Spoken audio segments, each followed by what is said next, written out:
الحمدللہ وحدہ والصلاة والسلام علی من لا نبی بعدہ۔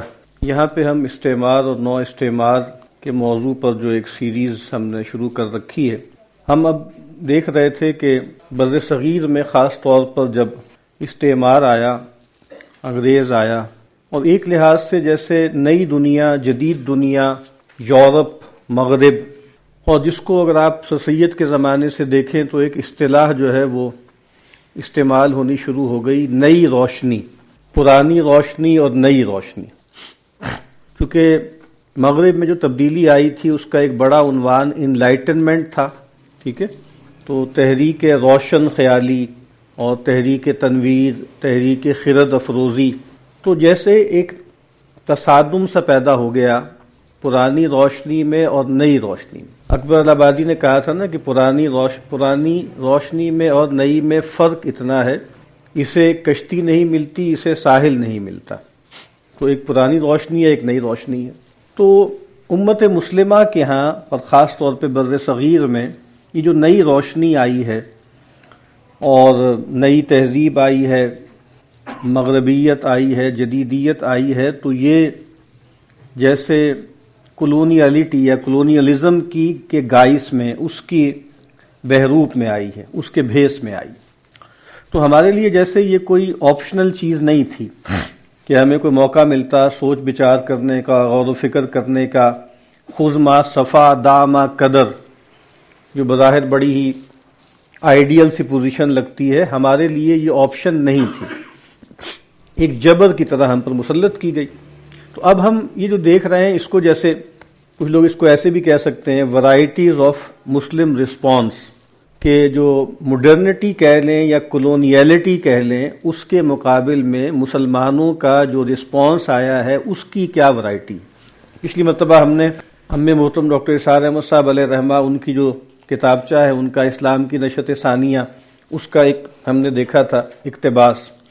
اب آپ کے سامنے اگر وہ ہینڈ آؤٹ ہو تو اس میں مولانا ابوالکلام آزاد علیہ رحمہ، یہ ان کا ایک خطبہ صدارت ہے، جمعیت العلماء کا جو ہے وہ ایک اجلاس تھا سالانہ، وہاں پہ مولانا نے یہ خطبہ دیا، خطبات آزاد جو ہے اس میں یہ چھپا ہوا ہے، اس میں سے ایک اقتباس ہے، یہ اہم ہے۔ تو مسئلہ احیاء و تجدید ملت، حضرات یا مولانا آزاد کا ہم پڑھ رہے ہیں، جمعیت العلماء کا قیام فی الحقیقت مسئلہ احیاء و تجدید ملت کی ایک فرع ہے، احیاء و تجدید ملت کی ایک فرع ہے۔ احیاء اسلام کا لفظ جو ہے وہ ہمارے ہاں بولنا شروع کیا گیا، اور یہ نسبتاً ایک نیا لفظ تھا۔ تجدید ملت یہ لفظ تو دینی لفظ ہے، دینی تعبیر ہے، تجدید دین یہ تو حدیث میں بیان ہوئی ہے، اور شروع ہی سے اس پر لوگوں نے گفتگویں کی ہیں، بلکہ بڑے علماء نے اپنے تئیں متعین کرنے کی کوشش کی ہے کہ ہر صدی کا مجدد کون ہے۔ لیکن احیاء کا لفظ ایسے لگتا ہے کہ جیسے یہ نیا لفظ ہے، ان معنوں میں اس کو بولنا، احیاء اسلام، اور یہ جو ہمارا کلونیل یا امپیریل جو ہمارا ایکسپیرینس تھا اس کے نتیجے میں سامنے آیا کہ جیسے مطلب منہدم ہو گئی ہے کوئی چیز، اور کوئی چیز جیسے مر رہی ہے، تو اس کو اب دوبارہ سے زندہ کرنا۔ تو میرا خیال ہے حفیظ جلندری نے کہا تھا نا کہ کیا فردوسی مرحوم نے ایران کو زندہ، خدا توفیق دے تو میں کروں اسلام کو زندہ۔ تو ڈاکٹر صاحب علیہ رحمہ اس کو بدل کے اپنے بارے میں کہا کرتے تھے کہ خدا توفیق دے تو میں کروں قرآن کو زندہ۔ تو ظاہر ہے کہ قرآن تو نہیں مر سکتا، لیکن مسلمانوں کا قرآن سے تعلق جو ہے وہ گویا مر جاتا ہے، اس کو زندہ کرنے کی ضرورت ہے۔ جیسے نیٹشے نے کہا تھا کہ گاڈ از ڈیڈ، تو اس کا یہ مطلب نہیں تھا کہ خدا کا وجود ختم ہو گیا ہے اور ہم نے انسان کو قتل کر دیا، وہ ایک میڈ مین کی اس کی ہے پوری اس نے بنائی ہے۔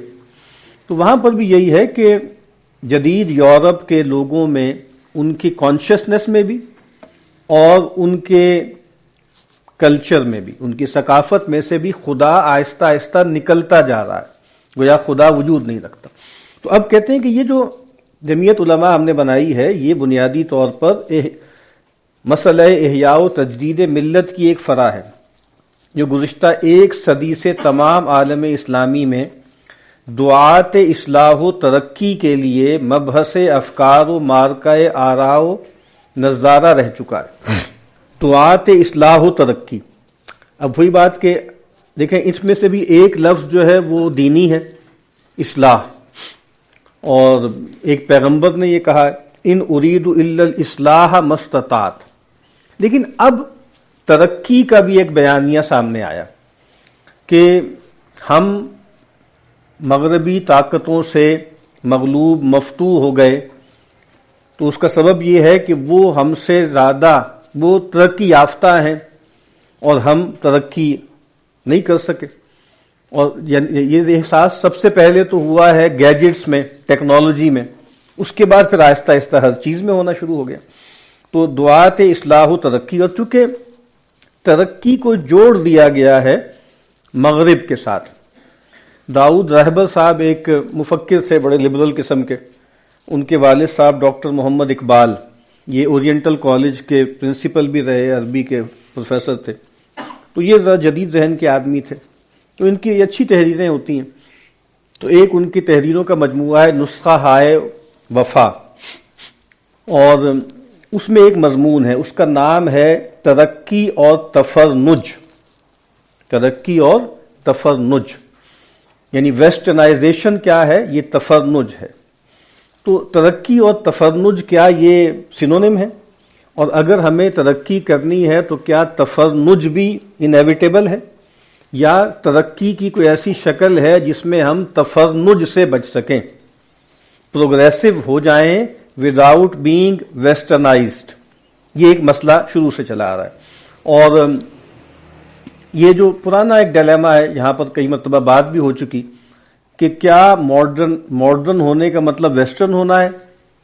تو بہت سے لوگ ہیں کہتے ہیں نہیں بالکل ایسا نہیں ہے، یہ ضروری نہیں ہے، مثلا جاپان نے کر کے دکھا دیا، اور بھی کچھ ہے کہ جہاں پر وہ ماڈرن تو ہوئے لیکن وہ ویسٹرنائزڈ نہیں ہوئے، لیکن بہرحال یہ اس کو جوڑ دیا گیا ہے ترقی کو تفرنج کے ساتھ۔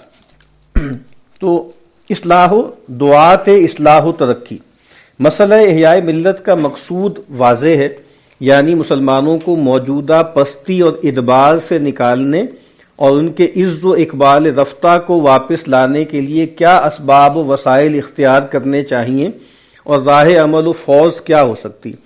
وہی کہ ایک یعنی یہ تو واقعہ ہے نا کہ ہم رہ گئے، ہم پچھڑ گئے، ہم غلام بن گئے، وہ ہم سے آگے نکل گئے، تو اب کیا کرنا چاہیے؟ تو جیسے دنیا کی بہت سے مذاہب نے اور جو ہیں اجتماعیتیں مذہبی تھیں، انہوں نے یہ سوچ لیا، انہوں نے جیسے بائے کر لیا مغربی بیانیہ کہ اب انسانیت کی جو آپ سمجھ لیں کہ جو سفر جاری تھا اس کا اگلا مرحلہ اب یہ مغرب ہے، تو اب اس سے لڑنا گویا تقدیر سے لڑنا ہے، ٹھیک ہے، تاریخ سے لڑنا ہے، یہ ممکن نہیں ہے۔ اب آپ جیسے اپنے آپ کو سپرد کر دیں، اور جتنا کچھ آپ کا ترکہ ہے، جتنا بچ سکتا ہے بچ جائیں، کچھ ریچولز کی حد تک بچا لیں، کچھ اور چیزوں کے حوالے سے بچا لیں۔ یعنی فرانس فینون نے لکھا ہے نا اپنی اس کتاب میں کہ بھائی بہت سے لوگ ہیں جو افریقہ کی ایمینسیپیشن کی باتیں کر رہے ہیں، لیکن ان میں سے کئی ایسے ہیں جو ایک نیا یورپ بنانا چاہتے ہیں افریقہ کو۔ اس نے کہا کہ بھی پہلے ایک یورپ تھا، پھر امریکہ ایک نیا کانٹیننٹ وجود میں آیا، آباد ہوا، وہ دوسرا یورپ بن گیا، تو اب آپ افریقہ کو ایک تیسرا یورپ بنائیں گے۔ یعنی اب کیا ہے کہ یورپ ایک ماڈل ہے، ایک آرکیٹائپ ہے، اس پہ مطابق آپ کو ڈھلنا ہے۔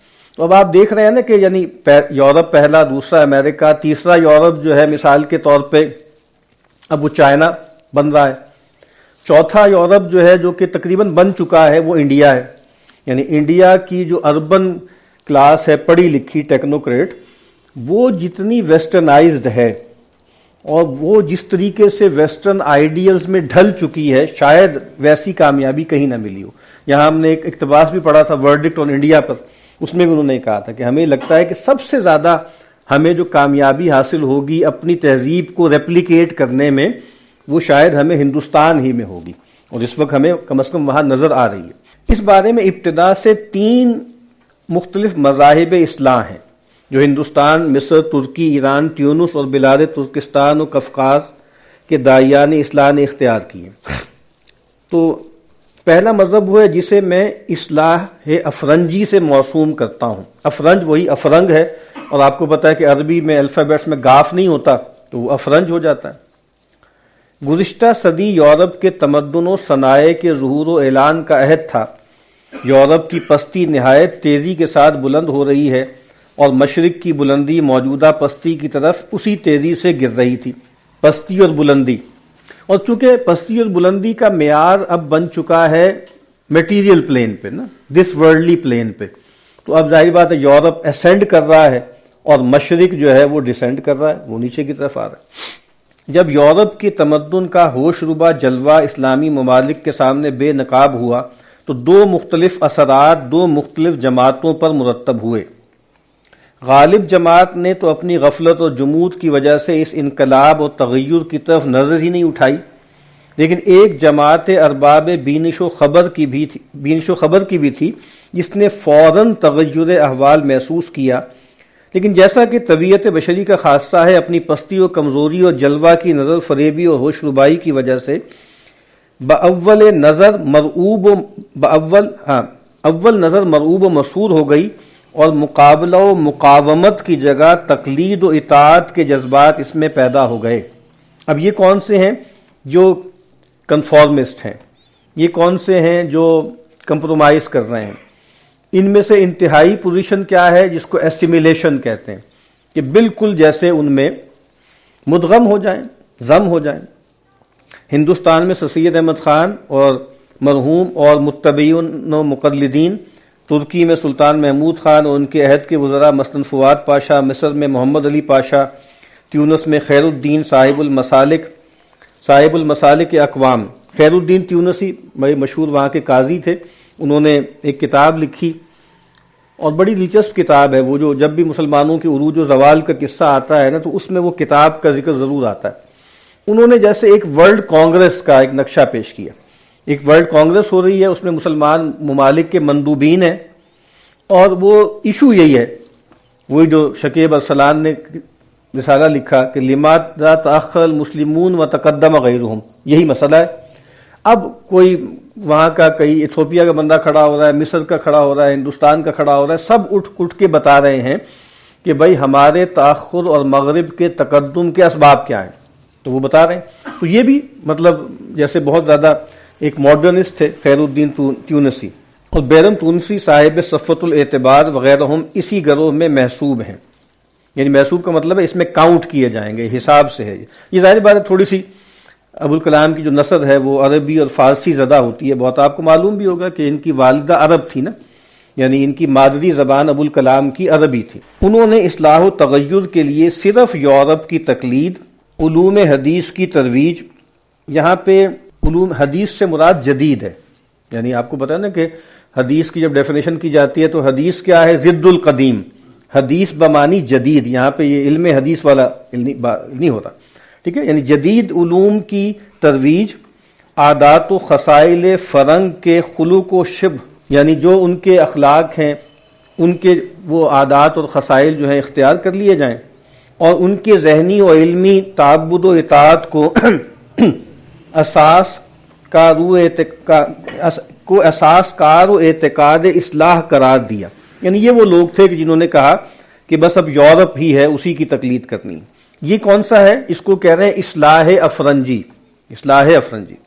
دوسرا مذہب کیا ہے؟ اصلاح سیاسی، جس کو اسلامی ممالک کے پولیٹیکل زوال اور سیاسی اختلال کا حد درجہ استغراق ہوا، اس لیے اس کی نظر اس طرف گئی کہ سب سے مقدم سیاسی اصلاح ہے، جب تک یہ ظہور پذیر نہ ہو کوئی صحیح سود مند نہیں ہو سکتی۔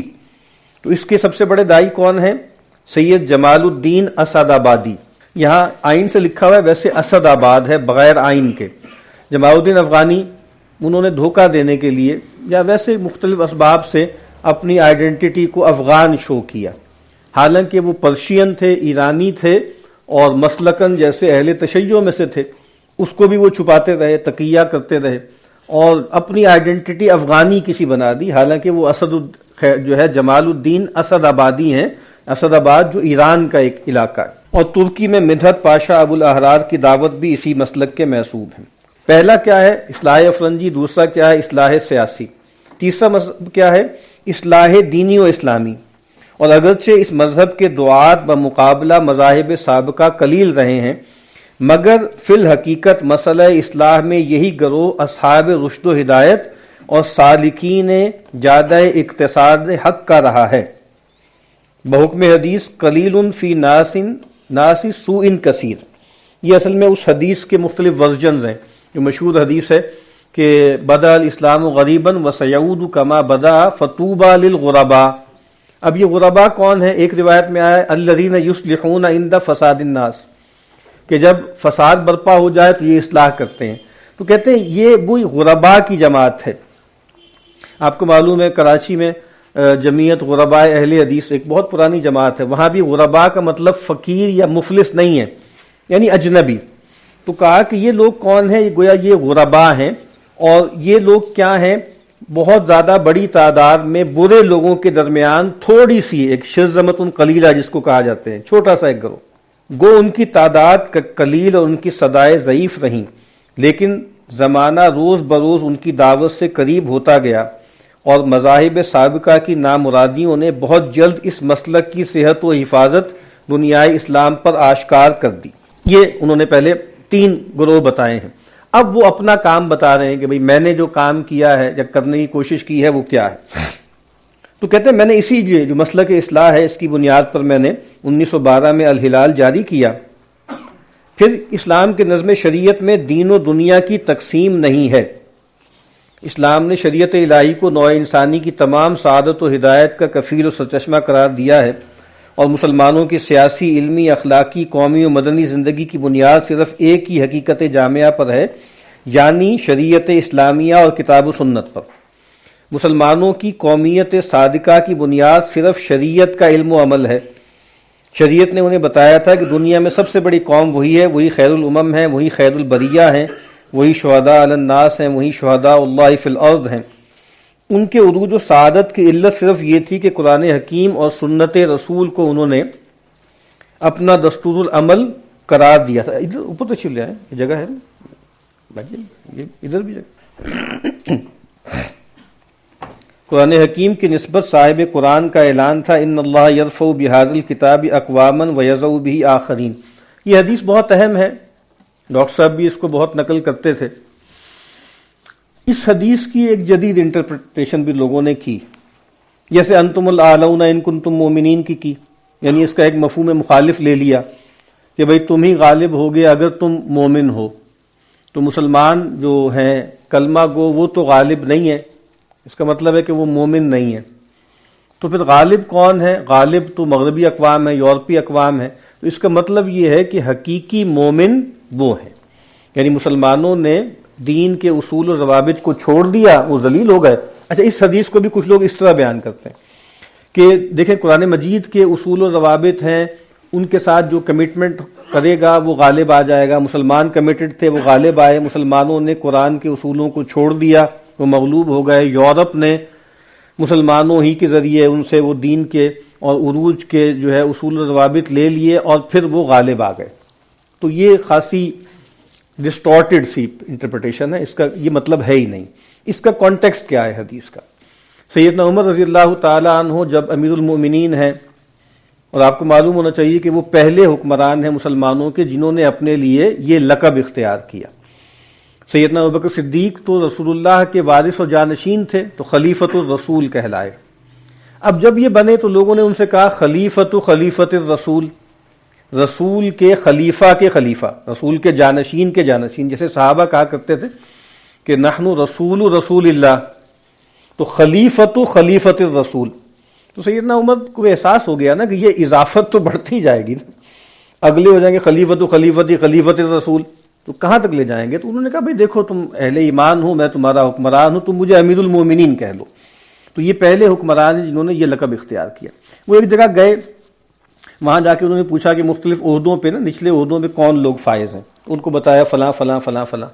تو وہ سارے موالی تھے۔ موالی کا مطلب عربی میں ہوتا ہے آزاد کردہ غلام۔ تو انہوں نے پھر اس موقع پر کہا کہ سچ بات ہے، میں نے پیغمبر سے یہ فرماتے ہوئے سنا کہ ان اللہ یرفع بہذا الکتاب اقواما ویضع به آخرین۔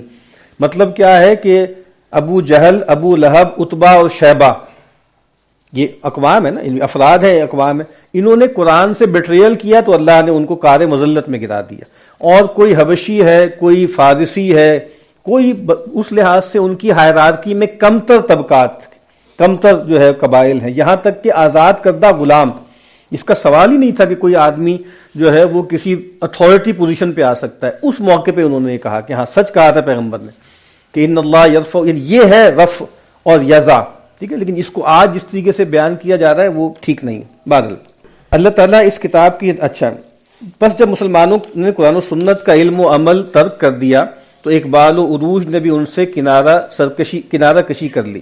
یہ مسلم اور حقیقی تاریخ میں سے ہے کہ مسلمانوں کے عروج و اقبال کا سب سے بہتر اور عرفہ زمانہ وہی تھا جب بجز کتاب و سنت کے علم و عمل کے طور کوئی تعلیم ان کی رہنما نہ تھی، یعنی عہد صحابہ اور خلفائے راشدین۔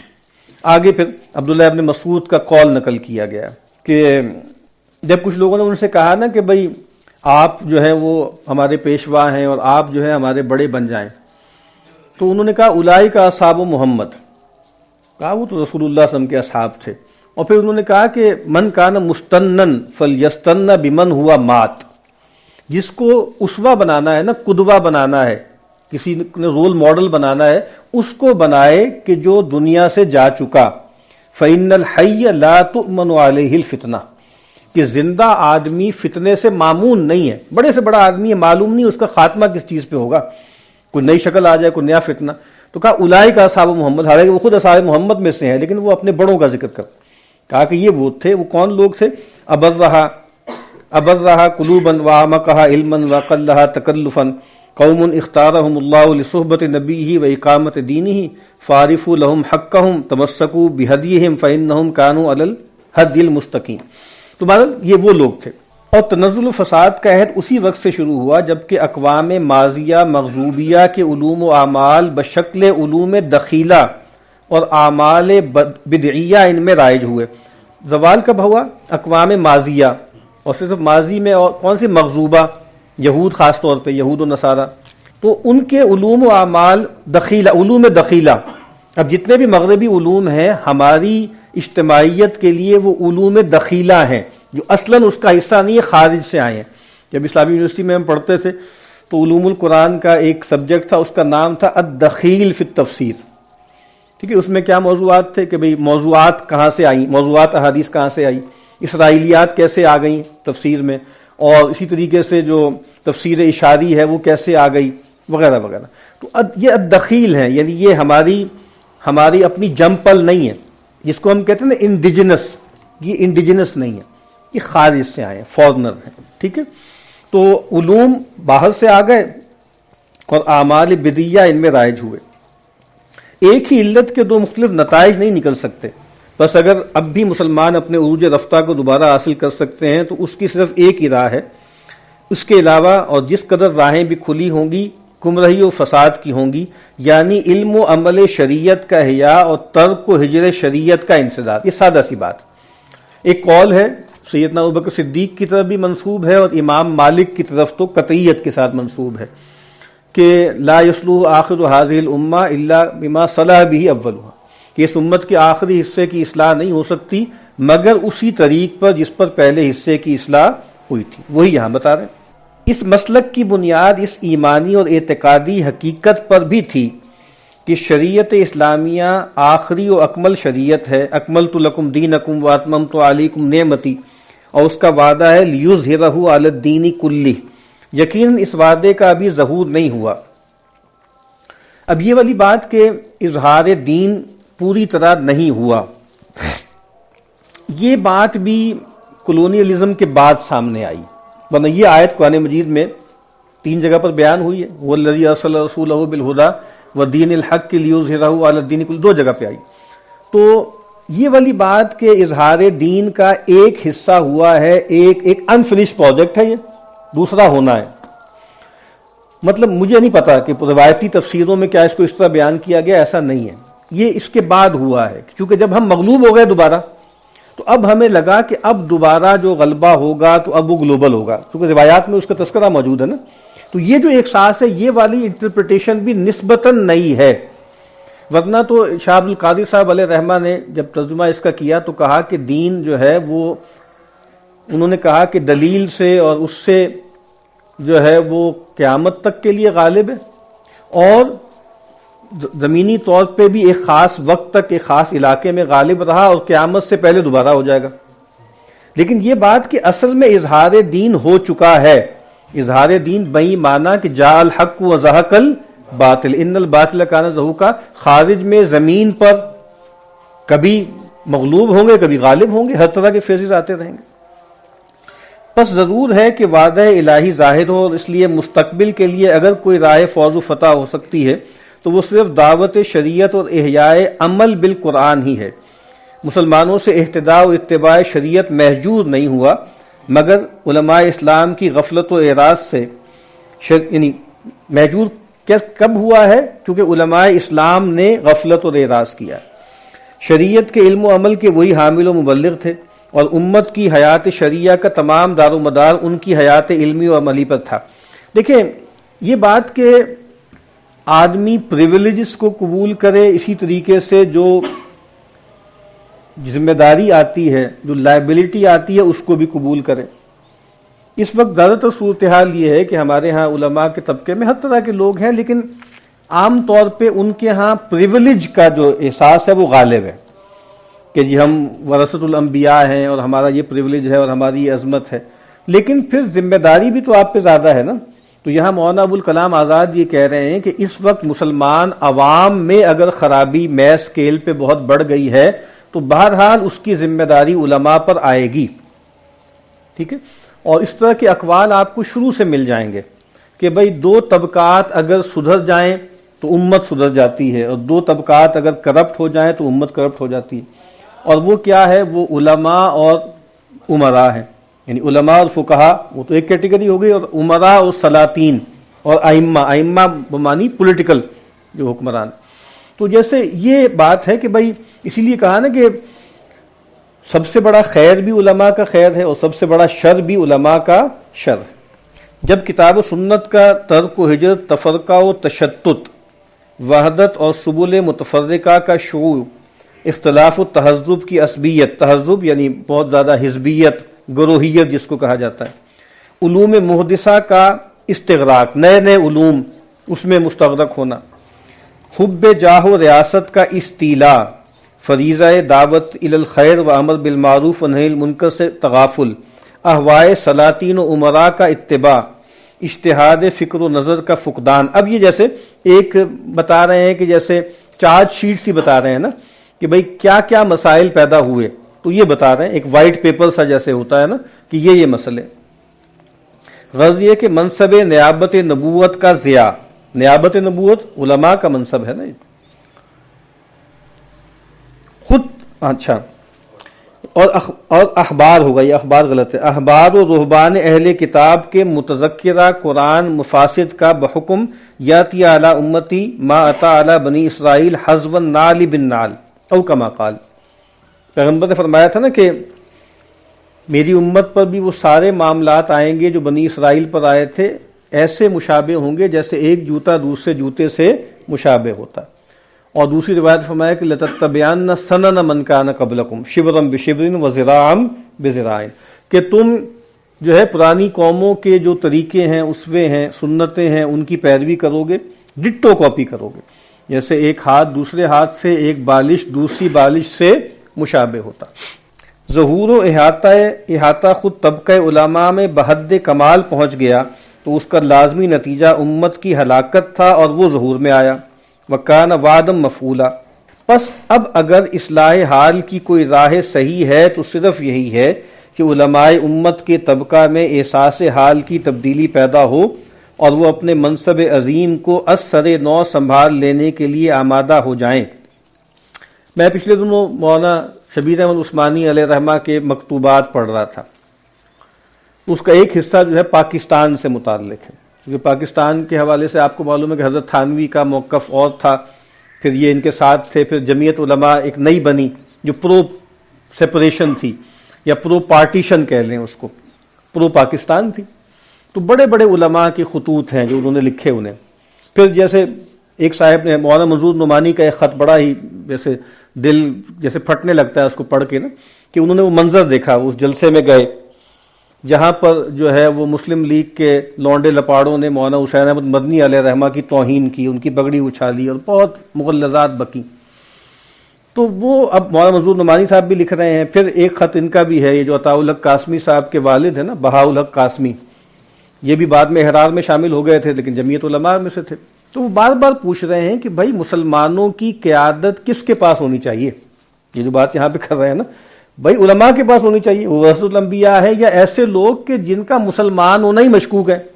یعنی سر آغا خان یا محمد علی جناح، یہ تو یعنی سر آغا خان تو خیر مسلمان ہی نہیں، وہ تو اسماعیلیوں کے امام تھے حضرت، وہ مسلم لیگ کے بانیوں میں سے تھے، مسلم لیگ کے صدر رہے. اور محمد علی جناح بھی کون سے کو مسلمان تھے، کیا صورتحال تھی. تو یہ جو احساس ہے نا کہ کس نے اٹھنا ہے، کس کو اٹھنا چاہیے، کس کو قیادت کرنی چاہیے، اگر ادبار میں بھی ہیں تو کس کو آنا چاہیے. تو اب بار بار وہ علماء ان سے پوچھ رہے ہیں کہ یہ آپ کیسے کر رہے ہیں. ایک طرف حسین احمد مدنی ہے، ٹھیک ہے، ایک طرف مفتی کفایت اللہ ہیں، ایک طرف جو ہے مولانا شیخ الہند کے جیسے شاگرد ہیں، اور ایک طرف یہ لوگ ہیں. تو انہوں نے کئی جگہ اس کی تعویلات کی ہیں. انہوں نے پھر کہا ہے کہ بھئی جیسے متغلب ہوتا ہے نا سلطان، تو کہا کہ اب جیسے قائد اعظم، جو قائد اعظم کا لفظ تو نہیں، محمد علی جناح کو آپ سمجھ لیں کہ وہ متغلب سلطان ہے. کسی بھی وجہ سے ان کو مسلم اکثریت کی ایک نمائندگی مل گئی. اور پھر انہوں نے کہا ہے کہ بھئی وہ تھا نا کیا انوکھی یا پہلے بسوزی پتہ نہیں ایسے کر کے بڑا کوئی پہلوان تھا، کہا کہ بھئی اس کے بسکونی کے مقابلے میں تو آپ کو گاما کو ہی اتارنا پڑے گا. انہوں نے جگہ جگہ یہ تعبیرات اختیار کی کہ بھئی اس وقت مسئلہ یہ نہیں ہے کہ بھئی تقوی میں کون آگے ہے اور علوم نبوت کا وارث کون ہے. اس وقت تو مسئلہ یہ ہے کہ انگریز اور ہندو کو ٹیکل کر کے مسلمانوں کو آزادی کیسے دلانی ہے. لیکن ایک مسئلہ تو ہے نا، یعنی علماء کو یہ پریشانی تھی کہ بھائی کمپیئر کرنا شروع کر دیں مولانا مدنی کو اور قائد اعظم کو، تو کمپیریزن نہیں بنتا نا. لیکن وہ کہہ رہے ہیں کہ آپ یہ غلط جو ہے وہ کمپیریزن کر رہے ہیں، یہ ایشو نہیں ہے، ایشو کچھ اور ہے جس کے لیے ہم بہرحال ان کو ہم نے جیسے نمائندگی دی ہے. اچھا جی، ترکستان و بلاد روسیہ میں شیخ صدر الدین، مصر میں شیخ محمد عبدہ، شام میں شیخ عبد الرحمن کواکبی اور شیخ کمال الدین قاسمی وغیرہم اسی مسلک اصلاح کے داعی تھے، مگر سلطان عبدالحمید مرحوم کے استبداد نے مہلت عمل نہ دی اور ان کے افکار نفوذ و عمل تک نہ پہنچ سکے. یہ تین مسلک انہوں نے بتائے. چوتھا کہتے ہیں ان تین جماعتوں کے علاوہ ایک چوتھی جماعت بھی ہمیشہ رہی ہے اور اب بھی موجود ہے، لیکن اس جماعت کا کوئی ایجابی مسلک نہیں ہے، کوئی پازیٹیو مسلک نہیں ہے، محض سلبی وجود ہے، نیگیٹو ہے. یعنی ارباب جمود و غفلت کا طبقہ، یعنی یہ ایک بڑی تعداد ہے جس میں خاص طور پر انگریزوں کے انسٹال کردہ جو ہے وہ گدی نشین بھی تھے، پیر بھی تھے، جو ان کے ٹاؤٹ تھے، جو ان کے ایجنٹ تھے، ٹھیک ہے، جو ان کے آگے جو ہے وہ بالکل جیسے رکوع و سجود میں گئے ہوئے تھے. یعنی ارباب جمود و غفلت کا طبقہ. اس جماعت کو اصلاح سے انکار ہے اور ضرورت صحیح و انقلاب سے گریز، اور پھر انہی میں وہ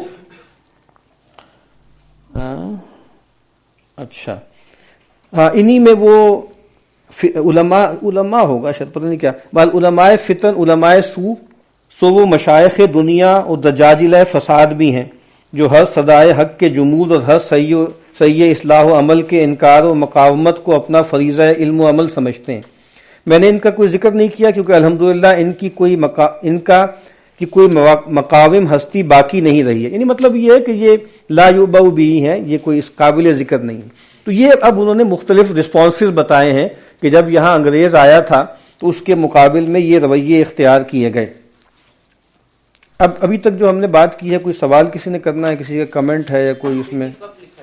یہ کوئی میرا خیال ہے کہ 1910 سے 20 کے درمیان کا جو دور ہے اس میں لکھا جاتا ہے. ہاں بہت پہلے جمعیت علماء میں نا، اس کے بعد تو وہ کانگریس میں چلے گئے تھے. یعنی مولانا ابوالکلام آزاد جو ہے 1920 کے بعد تو کانگریس کا حصہ بن گئے تھے نا. یہ تو وہ وقت ہے کہ جب وہ گویا اس کا حصہ ہے. اور میں جو بتا رہا نا کہ وہ جو خطوط لوگ لکھ رہے ہیں 40s میں وہ 40s کے خطوط رہتا پاکستان سے مولانا عثمان. تو وہ تو یہ کہتے ہیں کہ دیکھیں آپ کیسی باتیں کر رہے ہیں, ہندوؤں کی ایک جماعت ہے اکثریت کی, لیکن اس نے ایک مسلمان کو اپنا صدر بنایا. ابوالکلام آزاد صدر رہے ہیں کانگریس کے.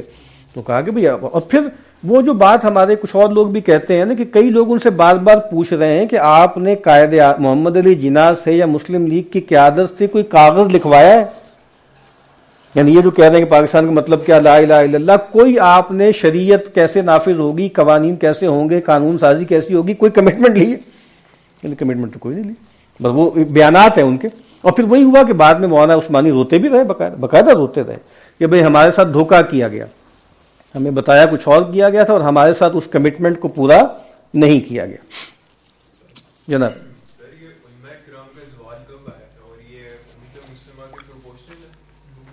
ہاں اس لحاظ سے پروپورشن ہے, لیکن زوال ایک لحاظ سے آپ دیکھیں نا, ہم نے شروع سے جو بات کی تھی کہ نیچے آنا اوپر آنا یہ چلتا رہا تھا.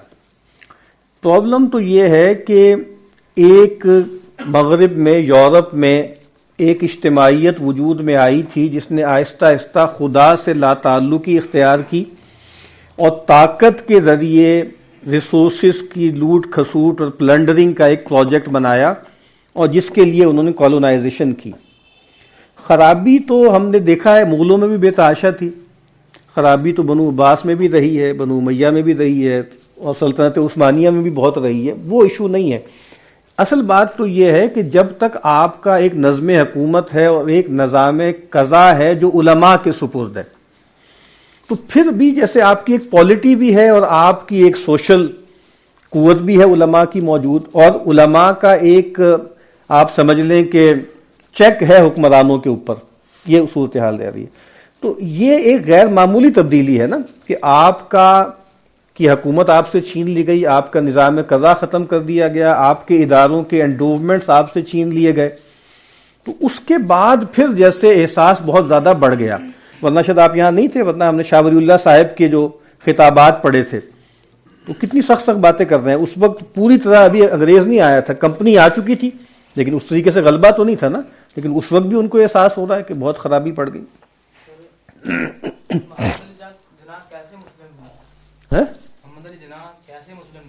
میں نے کہا مسلم نہیں تھے, میں نے کہا نامنلی مسلم تھے. نامنلی مسلم کا مطلب یہ تھا کہ بس مطلب بمشکل مسلمان تھے. تو ویسے بھی وہ بنیادی طور پہ تو اسماعیلی تھے نا, اسماعیلی تھے, اور بس ان کے بارے میں افسانے بہت لوگوں نے گڑھے ہوئے ہیں کہ ان کو تہجد پڑھتے دیکھا, روتے دھوتے دیکھا. وہ کہانیاں ہیں, معاف کیجیے گا, مطلب ہم ان کی توہین نہیں کر رہے, وہ ہمارے محسن ہیں, ایک بڑے لیڈر تھے, لیکن ان کو کوئی بہت ولی اللہ ثابت کرنا, مطلب وہ سادہ سی بات ہے کہ پریکٹسنگ مسلم نہیں تھے, وہ پریکٹسنگ مسلم نہیں تھے وہ.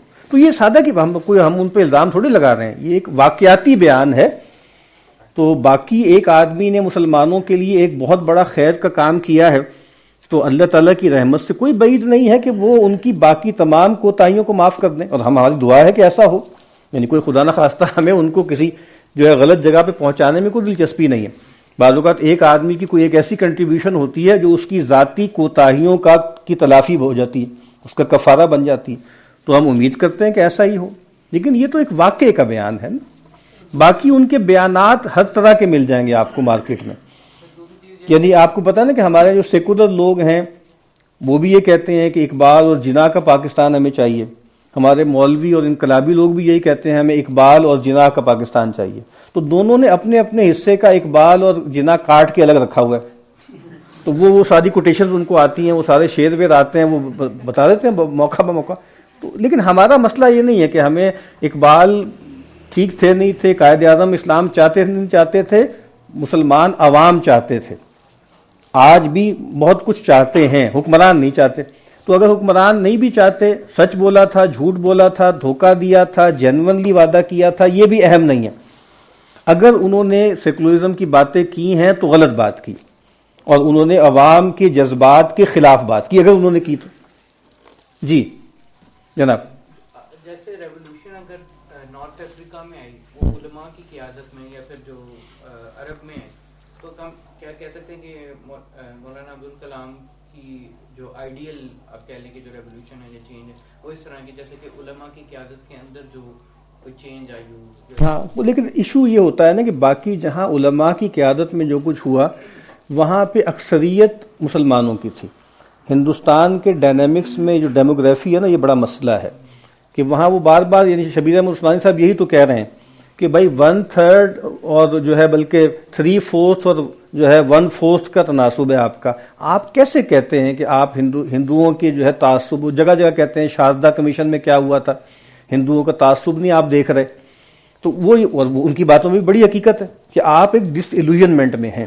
آپ کا یہ کہنا کہ جب آپ اس طرح کی کنفیڈریشنز بن جائیں گی اور مسلمانوں کی جگہ جگہ اکثریت ہوگی اور باقی جگہوں پر بھی ایک اچھی اقلیت ہوگی تو ہم ہندوؤں کو جیسے کینڈے میں رکھیں گے. وہ اس کا جواب دے رہے ہیں. تو یہاں ڈیموگرافی بہت مختلف ہے نا. لیکن اب یہ تو نہیں ہو سکتا کہ ایک بڑی آبادی میں سے ایک آبادی بالکل الگ ہو کر اس کی ایک قیادت آ جائے.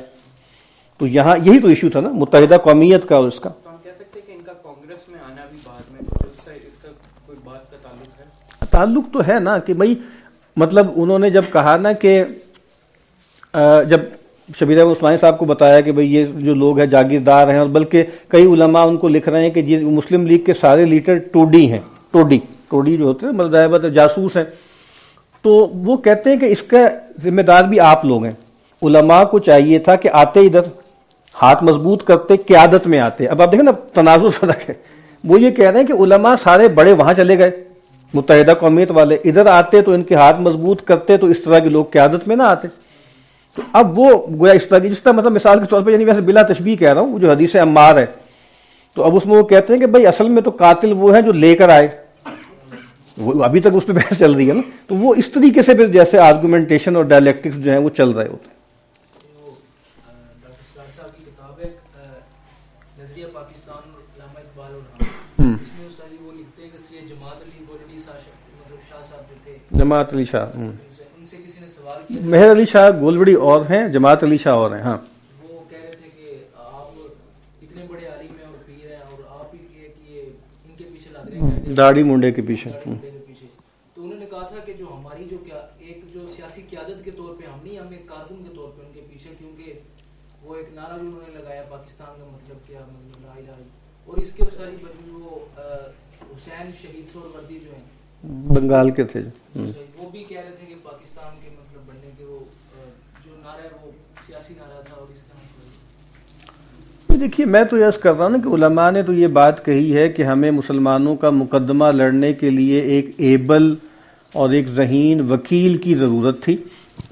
وہ ہمیں ان کی شکل میں مل گیا. تو جیسا کام ہوگا نا اس طرح کی صلاحیتیں دیکھی جائیں گی. نماز پڑھانی ہے فتویٰ دینا ہے دینی رہنمائی کرنی ہے تو ہم علماء کو ہی دیکھیں گے. اگر سیاسی داؤ پیچ کھیلنے ہیں تو ہم انہی کو کریں گے. آج بھی آپ جیسے دیکھیں کہ مولانا تقی عثمانی صاحب ہوں مفتی مختار الدین شاہ صاحب ہوں مفتی حسن صاحب ہوں یہ بڑے لوگ ہیں اللہ والے ہیں عالم بھی ان میں سے بہت بڑے بڑے ہیں لیکن یہ ایکٹیو پالیٹکس میں نہیں ہے نا. تو ایکٹیو پالیٹکس میں مولانا فضل الرحمان صاحب ہیں ان کو سیاست آتی ہے داؤ پیچ آتے ہیں تو ان کے اندر ظاہر بات ہے کہ وہ مدرسے میں اس طریقے سے بڑی کتابیں تو نہیں پڑھا سکتے. تو یہ جس کو کہتے ہیں ڈویژن آف لیبر کہ بھئی ہر آدمی right man for the right job. تو لکل فن رجال ہر فن کے کچھ لوگ ہوتے ہیں. تو جو ہمارے ہاں کے مذہبی علماء تھے انہوں نے یہ توجیہ پیش کی اور یہ توجیہ غلط نہیں ہے ان کی بات میں بھی وزن تھا. تو باقی میں یہ عرض کر رہا ہوں کہ لوگوں کو موبلائز کرنے کے لیے یہ نعرہ لگایا گیا مسلم ہے تو مسلم لیگ میں آیا اور پاکستان کا مطلب کیا لا الہ الا اللہ اس کے ذریعے ایک موبلائزیشن پیدا ہو گئی. تو میں یہ نہیں کہہ رہا کہ کوئی دھوکہ دیا گیا تھا لیکن میں پھر عرض کر رہا ہوں کہ مسلم لیگ کی قیادت جاگیرداروں پر مشتمل تھی اور انگریزوں کے ایجنٹوں پر مشتمل تھی. زیادہ تر لوگ کچھ سال پہلے پلٹا کھا کے یونینسٹ پارٹی سے ادھر آئے تھے تو نہ وہ کوئی نظریاتی لوگ تھے نہ ان کو کوئی پتا تھا. ان کو لگ رہا تھا کہ اب جو ہے اپنے مفادات کو گارڈ کرنے کا طریقہ بہتر یہ ہے کہ ہم یہاں پہ آ جائیں تو وہ اس وجہ سے آئے تھے. باقی ان کی اسلام کے ساتھ کوئی ایسی کوئی کمٹمنٹ تھی یہ میرے علم میں نہیں ہے کہ وہ کوئی جذباتی تعلق تو ہوتا ہی ہے سبھی لوگ کہتے ہیں. مشرف صاحب بھی کہیں گے کہ جی ہاں جی کون جی میں بھی بڑا اسلام میں بڑا عاشق رسول ہوں اور مجھے بڑی اسلام سے محبت ہے. تو سبھی ہوتے ہیں نا تو ایسے ہی ہوتا ہے. اسلام کا غلبہ سر کیسے ممکن ہے اور اسلام کا غلبہ کیسے ممکن ہے بڑے پولے سے منہ سے اتنی بڑی بات کر دی کیسے اسلامی کے بارے میں آپ کا کیا پوائنٹ آف ویو؟ اچھا پوائنٹ آف ویو ہے دین کا غلبہ کیسے ممکن ہے؟ یہ تو میں نے اب بتا دیا نا کہ امام مالک کا قول میں نے آپ کے سامنے نقل کر دیا، اور جو یہاں مولانا کہہ رہے ہیں اسی طریقے سے ہوگا. تو یہ بات کہ بھئی دین کا غلبہ اس کے لیے کوئی ایک موقف اختیار کر کے ایک خاص طریقے کی پولیٹیکل ایکٹیویٹی کرنا ضروری ہے، یہ میں اس کو ضروری نہیں سمجھتا. دین کا غلبہ جو ہے اس کے لیے مختلف طرح سے کام کیا جا سکتا ہے، اور علماء کر رہے ہیں. یہ خیال کرنا کہ جو آدمی کسی خانقاہ میں بیٹھا ہے، کوئی کسی کو نورانی قاعدہ پڑھا رہا ہے، کوئی تبلیغ کر رہا ہے، کوئی جہاد و قتال کر رہا ہے، کوئی خدمت خلق میں لگا ہوا ہے، یہ اقامت دین کا کام نہیں کر رہے. اقامت دین یا غلبہ دین یا انقلاب کے لیے جدوجہد وہ کر رہے ہیں جو ایک ڈکلیئرڈ گول بنا کر، ایک نعرہ لگا کر اس کے لیے ایفرٹ کر رہے ہیں. بس ہماری مجمل بات یہ ہے. کون مسلمان ہوگا جو یہ نہ چاہے کہ شریعت کے احکامات نافذ ہوں؟ کون یہ نہیں چاہے گا کہ بھئی دین اللہ کی بندگی کے لیے ایک کنڈیوسو اور ایک ایسا ماحول ہو جس میں اللہ کی بندگی سہولت سے ہو جائے؟ سب چاہتے ہیں. بس اب اس میں یہ ہے کہ کیسے کرنا ہے یہ کام. اب جیسے ہمارے جامعۃ الرشید کے مفتی جو ہے وہ کیا نام بھول گئے، مفتی عبدالرحیم صاحب، اب وہ انہوں نے منہج نکالا ہے مجدد الف ثانی کا، بہت تذکرہ کرتے ہیں کہ مجدد الف ثانی کا منہج کیا تھا کہ حکمرانوں کو خطوط لکھے جائیں، ان سے تعلقات قائم کیے جائیں، ان سے مراسم پیدا کیے جائیں، ان سے خطوط لکھے جائیں، اور سپہ سالاروں کو، حکمرانوں کو، اور ان کو کہا جائے کہ بھئی آپ ٹھیک ہو جائیں، بجائے اس کے کہ سامنے کھڑے ہو جائیں کہ ہم تمہیں ہٹا کر ہم آئیں گے اور ہمارے ذریعے اسلام نافذ ہوگا. تو اب یہ بھی وہ کہتے ہیں جی سب سے زیادہ وہ پرو اسٹیبلشمنٹ یا پرو گورنمنٹ اس وقت ادارہ وہی ہے نا، جامعۃ الرشید. تو جب آپ ان سے پوچھیں گے تو وہ بتائیں گے دیکھیں جی ہمارا یہ منہج ہے، ہم اقامت دین کی کوشش کر رہے ہیں، اور ہم دیکھیں ہم تو بتاتے نہیں کہ ہمارے ذریعے کیا کیا چیزیں ہو رہی ہیں اس وقت. وہ ہم ملتے ہیں، ان سے معاملات کرتے ہیں، تو وہ کریں گے تو ہوگا نا. اب یہ بھی ایک منہج ہے نا. تو ہم نے کوئی ایک تصوراتی سا ایک بنا لیا ہے کہ فلاں کام ہو جائے گا تو اقامت دین ہو جائے گا. یعنی اورنگزیب عالمگیر کے زمانے میں جتنی کوئی اقامت دین تھی نا، آج اگر آپ پاکستان کا نظام قضا علماء کے سپرد کر دیں تو اتنی اقامت دین ہو جانی ہے بہت حد تک. یعنی اقامت دین ہو جائے گی اگر آپ یہ ایک کڑوی گولی آپ یہ طے کر لیں کہ پاکستان کا نظام قضا، نظام عدل علماء سنبھالیں گے. اب یہ بڑی سادہ سی بات ہے نا، یہ ایک پریکٹیکل بات ہے. تو یہ کر لیں تو کافی حد تک جو آپ کا جو بھی آپ سمجھ لیں خلافت عثمانیہ تھی یا اس سے پہلے جو لوگ معاملات تھے وہاں پر بات پہنچ جائے گی. باقی ظاہر بات ہے کہ پانی بہت آگے گزر گیا نا پلوں کے نیچے سے، سٹرکچر میں اتنی تبدیلی آ گئی، ہر چیز کے اندر جو ہے وہ حرام سرایت کر گیا. یہ تبدیلیاں ہیں، لیکن کم از کم یہاں تو آپ کھڑے ہو سکتے ہیں نا. لیکن علماء نے اللہ ماشاءاللہ کبھی اس کی مہم نہیں چلائی. پاکستان بننے کے بعد اس کی مہم چلانی چاہیے تھی نا، بجائے اس کے کہ آئین پہ فوکس کر کے آئین کی ترمیم کروا لیں. اس سے فائدہ کیا ہوا ہے؟ آپ روتے رہتے ہیں آیت قرارداد مقاصد کو، اس کا کیا فائدہ ہوا؟ آپ یہ کہتے کہ بھائی اگر یہ اسلامی نظام یا نظم قائم ہونا ہے، اسلامی قوانین نافذ ہونے چاہیے، تو پھر وہ کون ہوں گے جو بیٹھیں گے وہاں پر؟ وہی بیٹھنے چاہیے نا جن کو عالم ہو، جو اس کے شریعت کے جو ہے عالم ہو، فقہ کے عالم ہو، ان کے سپرد کریں نا. تو ایسی تحریک نہیں چلائی گئی کوئی. جی یہ شوق ہمیں ہی چلایا ہوا ہے کہ ہو یہ سب کچھ ہو، علماء کی طرف سے تو کوئی پریشانی نہیں ہے. ہو سکتا ہے وہ ایسا نہ کرنا چاہ رہے ہیں. کیا کیسا نہ کرنا چاہ رہے ہیں کہ وہ عدل کا نظام ان کی طرف ہو، ان کے نظام پہ ہو. اتنے علماء کو کون اکٹھا کرے اور ان کو؟ ہاں وہ نہیں کر سکتے. مطلب میں تو بتا رہا ہوں، میں نے تو جو پوچھ رہے تھے کیسے ہوگی، تو میں نے بتایا ہے کہ یہ ایک پریکٹیکل سی چیز ہے، اس کی تحریک چلا لیں، اس کو کر لیں. اب دیکھیں آپ کو پتا ہے جو ہمارے ہاں جو اقامت دین کے حوالے سے جو بڑی آواز تھی مولانا مودودی علیہ رحمہ کی تھی، تو مولانا مودودی کے لیے تو فطری تھا کہ وہ یہ آواز نہ اٹھاتے. کیونکہ ان کے اندر تو ویسے ہی ایک نکارت تھی روایتی علماء کے لیے، ایک ان کے ساتھ تو ایلینیشن تھی نا. تو وہ کیسے، وہ تو چاہتے تھے کہ پڑھے لکھے لوگ آئیں گے نا، ٹیکنوکریٹس آئیں گے جو جماعت میں آئے. تو یہ کہنے کا مطلب یہ ہے کہ مولویوں کو مسلط کر دیں ہم اپنے اوپر. چلو انہوں نے نہیں کیا تو سمجھ میں آتا ہے، روایتی علماء نے کیوں نہیں کیا؟ وجہ اس کی یہی ہے کہ لگتا ایسے یہ کہ کانسٹیٹیوشنلزم جس کو کہتے ہیں نا، اس کا غلبہ ہو گیا. اور چونکہ انگریز نے آپ کو غلام بھی بنایا، غلامی سے نکلنے کا پورا روڈ میپ بھی دیا، اور جماعتیں تک خود بنائی، کانگریس خود بنائی، اس کا بانی انگریز ہے اسی طریقے سے. اور تو وہ انہوں نے طریقہ بھی بتایا، اور جو طریقہ بتایا وہ آئین اور جمہوریت اور یہ چیزیں ہیں. تو پرابلم شاید یہ ہوئی ہے کہ ہمارے علماء نے کانسٹیٹیوشنلزم اور ڈیموکریسی کو ایز اے گیون قبول کر لیا کہ یہ تو ہے، اب کیا ہے اس میں رستے نکالنے ہیں. ہمیں لگتا ہے کہ یہ کمپرومائزنگ پوزیشن، یعنی ہم چونکہ ایج آف امپائر میں تھے، کالونائز ہوئے، جب ہم ڈی کالونائز ہوئے تو ہمیں نام نہاد جو ہے ریپبلکنزم کہہ لیں یا نیشن سٹیٹ میں ہم داخل کر دیے گئے، اتنا بڑا گیپ آ گیا نا.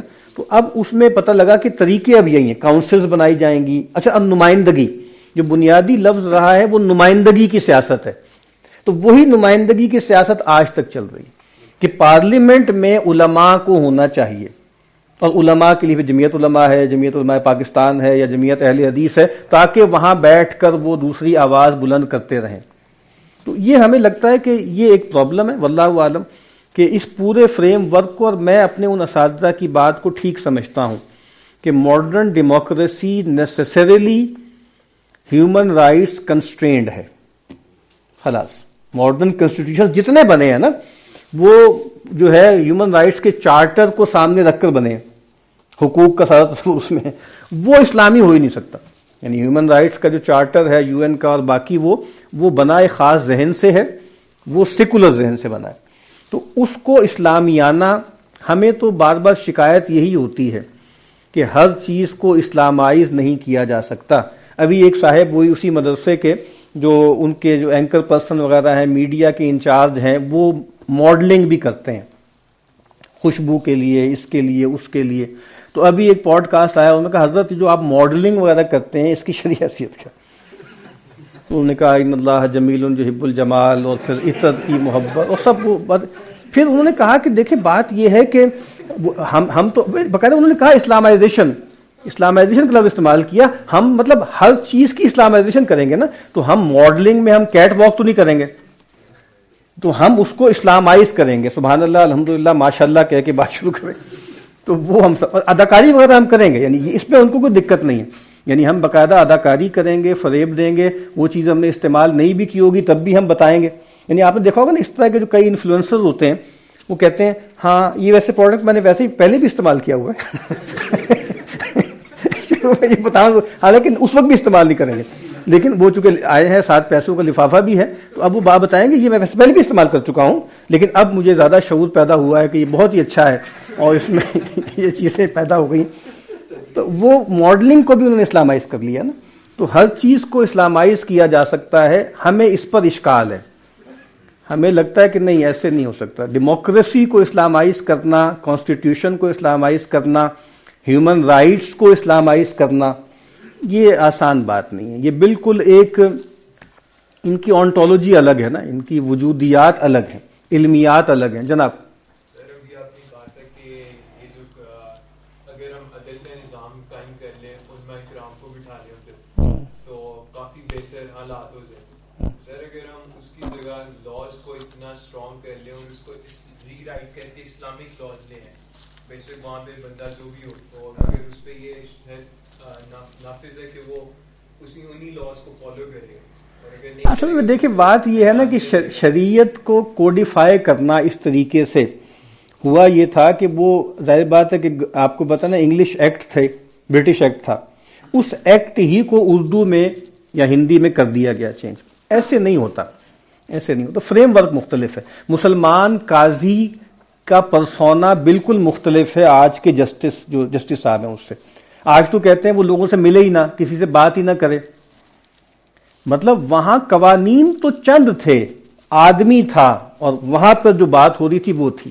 آج تو اتنی نیٹی-گریٹی ہے ہر چیز کے اندر، اور اس کتاب کے اندر اتنی پیچیدگی ہے اور اتنے لیکوناز ہیں اس قانون میں کہ اس میں رکھا گیا ہے مارجن کہ اس کو آئدر وے استعمال کیا جا سکتا ہے.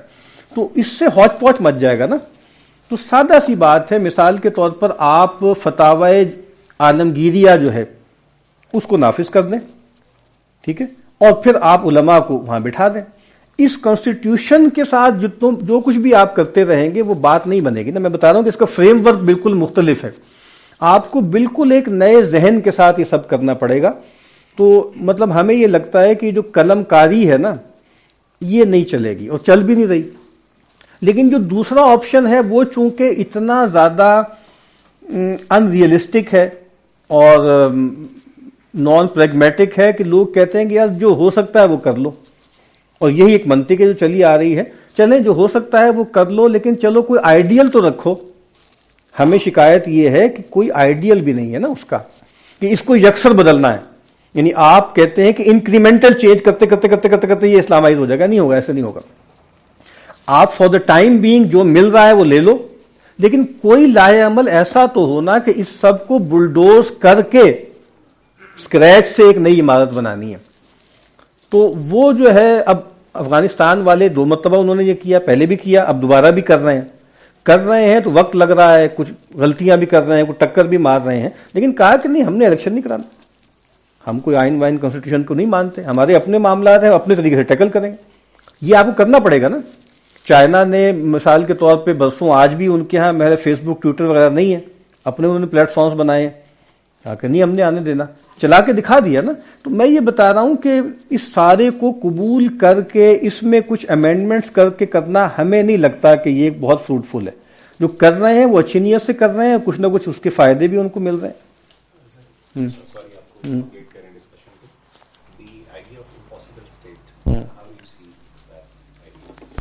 دیکھیں وہ جو کتاب ہے وائل حلاق کی، اس کا جو بیسک تھیسس ہے اس کو میں اون کرتا ہوں کہ اب کچھ لوگ جو تھے اسلامسٹ، انہوں نے یہ کہنا شروع کر دیا کہ یہ اصل میں کتاب ڈی موٹیویٹ کرنے کے لیے ہے، اور سازش ہے یہ بھی کہ جیسے تاکہ آپ اس پورے آئیڈیل سے ریزائن کر جائیں۔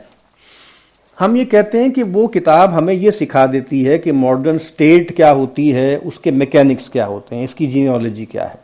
یہ جاننا علماء اور اسلامی انقلابیوں کے لیے بھی ضروری ہے، تاکہ وہ پھر اس طرح کے جو ہے نا چکروں میں نہ آئے، پھر ماموں نہ بنے نا وہ۔ تو میرے لحاظ سے وہ ٹھیک کتاب ہے، اس کا ٹائٹل بھی بالکل ٹھیک ہے۔ ماڈرن سٹیٹ نہ کرسچن ہو سکتی ہے، نہ بدھسٹ ہو سکتی ہے، نہ ہندو ہو سکتی ہے، نہ اسلامک ہو سکتی ہے، کیونکہ ماڈرن سٹیٹ کی کچھ اپنے اس کی ساخت میں کچھ چیزیں ہیں۔ ہم تو یہی بار بار بات کرتے ہیں، ہمیں لگتا ہے کہ بینک اسلامک ہونا مشکل ہے، ہمیں لگتا ہے یونیورسٹی کا اسلامک ہونا مشکل ہے، ہمیں لگتا ہے ماڈرن میڈیا کا اسلامک ہونا مشکل ہے، کیونکہ یہ تمام چیزیں ایک خاص ذہن سے بنائی گئی ہیں۔ تو اب آپ اس پر پینٹ بدل دیں، لیپا پوتی کر دیں، کوئی سٹیکر چپکا دیں، تو اس سے پھر ایک مطلب جسے کہتے ہیں نا کیریکیچور سا بن جاتا ہے۔ تو میں اس تھیسس کو اون کرتا ہوں، میں ٹھیک سمجھتا ہوں کہ یہ بات ہے، لیکن مطلب اس سے ڈی موٹیویٹ ہو جائیں اور آپ اس آئیڈیل کو چھوڑ دیں غلبہ اسلام کے کہ یا ہمیں کوئی اسلامک پالیٹی قائم کرنی ہے، وہ اس لحاظ سے ہے کہ ہمیں پتہ لگے کہ بھئی یہ دنیا ہے جس میں آپ گورن کرنا چاہتے ہیں، اس کے میکینکس کیا ہیں۔ ورنہ پھر کیا ہوگا، جو میں کئی مرتبہ بتا چکا ہوں کہ بھئی آپ اس طرح کی باتیں کریں گے کہ بھئی ایک ٹرین ہے، وہ ٹرین بالکل ٹھیک ہے، اس کا ڈرائیور غلط ہے، اس وجہ سے وہ غلط طرف لے جا رہا ہے، آپ اس ڈرائیور کو ہٹا کے اچھا ڈرائیور لے آئیں، وہ صحیح طرف لے جائے گا۔ ہم سمجھتے ہیں یہ غلط بات ہے نا، اس سے یہ پھر یہ سادہ لوہی پیدا ہوتی ہے۔ اسٹیٹ ماڈرن اسٹیٹ سٹرکچر میں آپ ولی اللہ کو اوپر بٹھا دیں گے، وہ کچھ نہیں کر سکتا، ہمیں تو یہ لگتا ہے نا۔ اب اس کا مطلب کیا یہ ہے کہ یہ اٹیمپٹ چھوڑ دیں؟ نہیں، پھر اس میکینکس کو سمجھیں، اور پھر سب سے پہلے ہم تو بار بار یہ کہتے ہیں کہ اسلامیوں کے لیے سب سے اہم بات یہ ہے کہ اس اسٹیٹ کے ساتھ کیا کرنا ہے۔ State as such, Pakistani state نہیں، اسٹیٹ کا انسٹیٹیوشن، اس میں کیا کیا جو ہے آپ سمجھ لیں کہ لینڈ مائنز آ گئی ہیں کہ جن کو آپ کو ہٹانا ضروری ہے۔ اس کی موجودگی میں نہ شریعت کے احکام نافذ ہو سکتے ہیں، نہ اقدار نافذ ہو سکتے ہیں، تو اس پر ذرا غور کرنے کی ضرورت ہے۔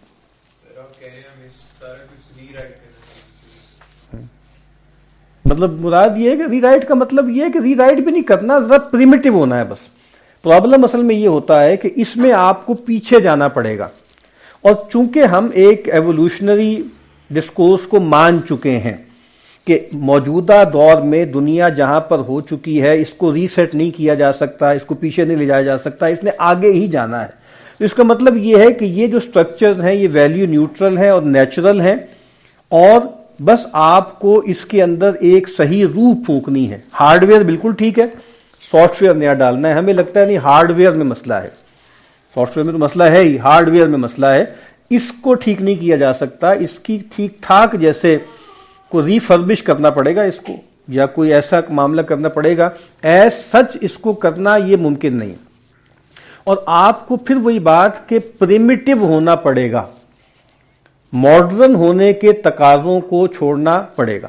میں ابھی ایک آرٹیکل پڑھ رہا تھا ایک کرسچن تھنکر کا، کہا کہ مطلب اگر کیا ہو، اگر یہ پتہ لگ جائے کہ God doesn't want us to be modern, پھر کیا ہوگا؟ یعنی یہ جو ہمیں بھوت سوار ہوا ہے جدید ہونے کا، کہ کل آپ کو پتہ لگے کہ بھائی خدا نہیں چاہتا تھا کہ آپ ماڈرن ہو. لیکن یہ بات ہم نہیں سمجھا سکتے کسی کو، مذہبی آدمی کو بھی نہیں سمجھا سکتے، کیونکہ وہ یہ سمجھتا ہے کہ یہ گیون ہے اور یہ انسانیت کی مشترکہ متاع ہے، اور انسانوں نے اتنے سالوں میں ایوالو کر کے سسٹمز بنائے ہیں. ہمیں اس سے اختلاف ہے کہ ہم یہ سمجھتا ہے کہ یہ سب اچھے کے لیے نہیں ہوا. اگر امپرسنل ہوتا ہے تو اچھا تھا، اس کا سسٹم بننا، اسٹرکچر بننا، امپرسنل ہونا یہ خطرناک ہے. سب سے بڑی بات، بنیادی بات کہ اسٹیٹ جو ہے وہ امپرسنل ہوتی ہے، وہ لیگل پرسن آپ نے اس کو بنا دیا. اس کو کانٹیکسٹ کریں. کارپوریشن کو آپ نے لیگل پرسن بنا دیا، ساری ذمہ داری دائیں بائیں ہو گئی. میرے پاس تو جی اس کے شیئرز ہیں، اب مجھے کیا پتا وہ جو چیز بیچ رہی ہے اس میں اشتہار میں لڑکی آ رہی ہے کہ نہیں آ رہی، کون آ رہا ہے کون نہیں آ رہا ہے، اور آپ کون ہے؟ میں تو بورڈ آف گورنرز میں ہوں، میں کوئی مالک کوئی ہوتا ہی نہیں نا، اس کا کوئی مالک ہی نہیں. ذمہ داری اتنی شفٹ ہوئی ہے کہ بھائی کوئی آدمی اٹھانے کے لیے تیار ہی نہیں. میری دکان ہے، میری انٹرپرائز ہے، تو میں مالک ہوں نا، میں جواب دوں کہ میری کمپنی میں کیا ہو رہا ہے. لیکن وہاں پر کارپوریشن میں، ماڈرن کارپوریشن میں کوئی ذمہ دار نہیں ہے، اور بڑی آسانی سے آپ ذمہ داری شیڈ کر دیتے. 3 مسلم ماڈلز ان پلے ٹوڈے. جناب اسلامی ریاست کے مقصد کیا، انفرادی طور پر ایک فرد کا کیا کردار ہے ایز اے میرے لیے، کہ جیسے میں روٹین کے طور پہ اس مقصد کے لیے کیا کروں، اس مقصد کو اچیو کرنے کے لیے؟ ہاں، مطلب یہ بات، اس بات کا احساس اجاگر کرنا اپنے ماحول میں. ظاہر بات ہے کون کر رہا ہے. ایک عالم ہے، اس پہ ذمہ داری اور طرح سے آتی ہے، ایک عامی پر اور طرح سے آتی ہے، ایک ان پڑھ پر اور طرح سے آتی ہے، پڑھے لکھے پہ اور. مطلب ہمیں اپنے ماحول میں تواصی بالحق کرنی ہے، ہمیں اپنے ماحول میں امر بالمعروف نہی عن المنکر کرنا ہے، ہمیں اپنے ماحول میں مفتاحا للخیر بننا ہے، مغلاقا للشر بننا ہے. ٹھیک ہے. اب اس خیر کے فروغ میں یہ بھی ہے کہ بھائی اسلامی احکامات کا نفاذ ہو، ماحول کے اندر جو ہے وہ اسلامیت پائی جائے. ایک تو جو ہمارا دائرہ ہے اس میں ہم اس کی کوشش کریں، باقی اس کی اویئرنیس پیدا کریں کہ بھائی کوئی ایسی صورتحال پیدا ہو کہ یہ سب بدلے. اور اس کے لیے مطلب اگر کوئی آدمی کسی اجتماعیت کو جوائن کرنا چاہتا ہے، اس کا مینیفیسٹو اس کی سمجھ میں آتا ہے، چاہے وہ انقلابی جماعت ہے، چاہے اصلاحی جماعت ہے، چاہے وہ تبلیغی جماعت ہے، چاہے کوئی جہادی جماعت ہے، چاہے وہ کوئی بھی، اس کو جوائن کرے. اور اگر وہ سمجھتا ہے کہ نہیں انفرادی طور پر بھی میں اس خیر کو پھیلا سکتا ہوں اور ان جماعتوں سے باہر رہ کر بھی میں کنٹریبیوٹ کر سکتا ہوں تو وہ کرے. انفرادی طور پر عام لوگ جو ہیں وہ تو صبح اٹھتے ہیں، نماز پڑھی، کام پہ چلے گئے، کام سے واپس آئے، بس نمازیں پڑھ کے سو گئے. تو اس میں وہ اسلامی ریاست کے لیے کیا کر رہے ہیں؟ اسلامی ریاست کے لیے اس کو کیا کرنا ہے، مطلب دیکھیں صحابہ کرام کی بہت بڑی تعداد مدینہ میں یہی زندگی بسر کر رہی تھی. جیسے میں اپنی مثال دوں، ہم اٹھتے ہیں 9-10 بجے دفتر گئے، شام کو عشاء کے وقت دفتر سے آئے اور نمازیں پڑھ کے سو گئے، اپنی نمازیں پوری. میں پھر عرض کر رہا ہوں نا، اس کے لیے آپ کیا کر سکتے ہیں. ایک تو آپ جہاں کام کر رہے ہیں وہاں خیر کا پرچار کریں، لوگوں کو دیکھیں کسی منکر میں ملوث ہیں تو محبت سے، ادب سے سمجھائیں انہیں، اپنے اپنے دائرے میں آپ کام کریں. باقی چونکہ اب بہت زیادہ ہمارا معاشرہ پولیٹیسائزڈ ہو گیا ہے، بہت پولرائزڈ ہو گیا ہے، تو بحثیں بہت چل رہی ہیں کہ جی خان صاحب یہ کر رہے ہیں تو فلاں. اب اس میں بیچ میں کہیں اپنی جگہ نکالیں، بھائی دیکھو یار اس سے کیا فرق پڑ جائے گا کہ اے آئے یا بی آئے، اسٹرکچر تو وہی ہے، تو تھوڑا اس پر بھی بات کی جائے. تو دیکھیں بات سے بات نکلتی ہے نا، یعنی ہمیں کوئی تکلف سے کوئی رٹا لگا کے کوئی بیانیہ یاد نہیں کرنا کہ جہاں بیٹھے فر سنائیں. وہ لوگ اس سے بدکتے ہیں. نیچرلی ایک بات ایوالو ہو، گفتگو ہو، تو اس میں آپ یہ بات کریں کہ بھئی دیکھیں ہمارے بہت سے مسائل کا جو ہے وہ بنیاد یہ بھی ہے کہ ہمارے یہاں شریعت کے احکامات کا نفاذ نہیں ہے. ٹھیک ہے، ملکی سطح پر قوانین نہیں ہے وغیرہ وغیرہ. مملکت کو حیا کے فروغ میں کوئی دلچسپی نہیں ہے، مملکت کو حلال کاروبار کو فروغ دینے میں کوئی دلچسپی نہیں ہے وغیرہ وغیرہ. اب یہ باتیں ہم بیچ بیچ میں کر سکتے ہیں. کیا ہو جائے گی؟ اسلامائزیشن. میں اسلامائزیشن ان معنوں میں کہہ رہا ہوں کہ مختلف سٹرکچرز کو قبول کر کے ان کے اندر کچھ تھوڑی بہت تبدیلی پیدا کرنے کی کوشش کرنا. یہاں تو ہم کچھ اور بات کر رہے ہیں. یہاں تو ہم کہہ رہے ہیں کہ بھئی ایک بڑی تبدیلی کے لیے لوگوں کی ذہن سازی کی جائے، اس کے لیے ایفرٹ کی جائے. لیکن ایک رستہ اور بھی ہے نا، اور وہ رستہ لوگوں کی سمجھ میں نہیں آتا، لوگ اس سے ناراض ہو جاتے ہیں، اور وہ ہے عزلت کا رویہ، ریزگنیشن کا. دنیا میں کم سے کم انڈلج کیا جائے اور بس بنیادی خیر کی بات کر کے ڈی ایکٹیویٹ ہوا جائے، خلوت میں چلا جائے. یعنی جب فتنہ ہو تو جو جتنا ایکٹیو ہے اتنا خطرناک ہے، ٹھیک ہے. جو بھاگ رہا ہے اس سے بہتر چلنے والا ہے، چلنے والے سے کھڑا ہے، کھڑے سے بیٹھا ہے، بیٹھے سے لیٹا ہے. جو جتنا ان ایکٹیو ہے، یہ بھی ایک آپشن ہے نا، لیکن یہ آپشن لوگوں کو اشتعال دلاتی. اچھا جی یہ کیا بات، اسکیپزم ہے، رہبانیت ہے. نہیں، یہ رہبانیت نہیں ہے. آج یہ بھی ایک رستہ ہے، کچھ لوگوں کے لیے رستہ یہ بھی ہوگا کہ آپ اس بک بک سے نکلیں، ایک سادہ زندگی کی ایفرٹ کریں، اپنے خرچے کم سے کم کریں تاکہ آپ اس سسٹم پر کم سے کم ڈیپینڈنٹ ہو. اور جیسے ہمارے کچھ دوست کہتے ہیں کہ نیچرل لیونگ کی طرف جائیں وغیرہ وغیرہ، یہ بھی ایک طرح کی مقاومت ہے، یہ فرار نہیں ہے، یہ بھی مقاومت ہے نا. یعنی اہل دیوبند نے یا اہل مدارس نے اب سائڈ پہ ہو گئے تھے تو وہ کوئی یہ نہیں تھا کہ ریزائن کیا تھا، وہ ایک ریزسٹنس تھی نا. یہ بھی تو ایک ریزسٹنس ہے کہ کچھ لوگ کہیں کہ یار ہمیں اس جو سٹیٹس اینگزائٹی ہے اس کا حصہ نہیں بننا، ہمیں اس ریٹ ریس کا حصہ نہیں بننا. جیسے ہوم سکولنگ کی باتیں ہو رہی ہیں تو یہ بھی ایک طرح کی ڈیفائنس ہے نا، سسٹم سے آپ کی بغاوت ہے کہ آپ کہتے ہیں کہ یار ہمیں اپنے بچے کو اس سسٹم کے سپرد نہیں کرنا. ٹھیک ہے، یہ بھی ایک ایفرٹ ہے. اب کوئی آدمی اپنے بچوں کو گھر نماز پڑھ لے، سود نہ کھائے، غیبت نہ کرے، یہ نہ کرے، اپنے بچوں کی تربیت کر لے تو بس اس نے کر لیا اسلامی انقلاب کا کام میرے نزدیک. یہ بھی تو ایک طریقہ ہے نا کہ آپ اپنا ایک دائرہ متعین کریں اور آپ کہیں جی مجھے قوا انفسکم واہلیکم نارا. اس میں مجھے سمجھ میں یہ آئی ہے کہ یہ بھی ایک طریقہ ہے. ہمارے استاد احمد جاوید صاحب نے پچھلے دنوں ایک گفتگو کی، بہت سخت بات کر دی. انہوں نے کہا کہ جی اس وقت بچوں کو جدید اسکول وغیرہ میں بھیجنا ایسے ہی ہے جیسے عرب جو ہے بچیوں کو زندہ درگور کر دیتے تھے. اتنا مطلب گویا انہوں نے انالوجی ڈرا کی. تو اب بہرحال وہ اتنی سخت بات ہے یا نہیں ہے، لیکن بہرحال یہ بھی تو ایک کام ہے نا کہ آپ کہیں کہ بھئی مجھے اپنے بچوں کی تربیت کرنی ہے، ان کو تعلیم دینی. 3 مسلم ماڈلز ان پلے ٹوڈے. یہ اکبر احمد پاکستانی نژاد ہیں، برٹش انگلینڈ میں پاکستان کے کونسل جنرل بھی رہے، اور انہوں نے جنا نام کی مووی بھی انہوں نے پروڈیوس کی تھی. تو ان کی کئی کتابیں ہیں. اسلام اینڈ پوسٹ ماڈرنزم ان کی ایک اچھی کتاب ہے، 1992 وغیرہ میں چھپی تھی. تو ان کی ایک کتاب ہے جرنی انٹو اسلام، جرنی انٹو اسلام، اکبر احمد. یہاں وہ کہتے ہیں کہ انڈیا میں 3 قصبے ہیں اور وہ 3 طرح کے ورلڈ ویوز کو بیان کرتے ہیں، اجمیر، دیوبند اینڈ علی گڑھ. اب وہ کہتے ہیں جیسے واٹر لو ہے نا، تو واٹر لو صرف ایک جغرافیکل جگہ نہیں ہے بلکہ وہ ایک سمبل ہے. جیسے پانی پت ہے، پانی پت کی جنگ، تو وہ ایک پانی پت کوئی مقام نہیں ہے جہاں کے حالی تھے، بلکہ اب وہ ایک سمبل بن گیا نا مقاومت کا. ایسے ہی واٹر لو ہے. تو ایسے ہی کہتے ہیں کہ جیسے 3 طرح کی ٹینڈنسیز ہیں ساؤتھ ایشین مسلمز کے اندر، اور کہتے ہیں کہ جی مختلف انٹرپریٹیشنز ہیں جس کا اظہار ہوتا ہے. اور انہوں نے خیر اس کو کھول کے بیان کیا، میں نے اس کو زیادہ کھولا نہیں ہے. انہوں نے یہی کہا ہے نا کہ عام طور پہ تو ہوتا ہے علی گڑھ اور دیوبند. علی گڑھ وہ ہیں جو ماڈرنسٹ ہیں، کنفارمسٹ ہیں، ڈائلاگ کے قائل ہیں، ان میں سے کچھ لوگ ایسیمیلیشن کے قائل ہیں. اور ایک طرف جو ہے وہ دیوبند ہے، اور دیوبند سے مطلب کوئی مسلکی مدرسہ نہیں ہے. دیوبند سمبل ہے روایتی علماء کا رسپانس، چاہے وہ بریلی کے تھے، چاہے وہ مراد آباد کے تھے، چاہے وہ خیر آباد کے تھے، چاہے وہ دلی کے تھے، چاہے وہ بریلی کے تھے یا دیوبند کے تھے. علماء کا رسپانس کیا ہے. اور تیسرا انہوں نے کیا ہے، اجمیر.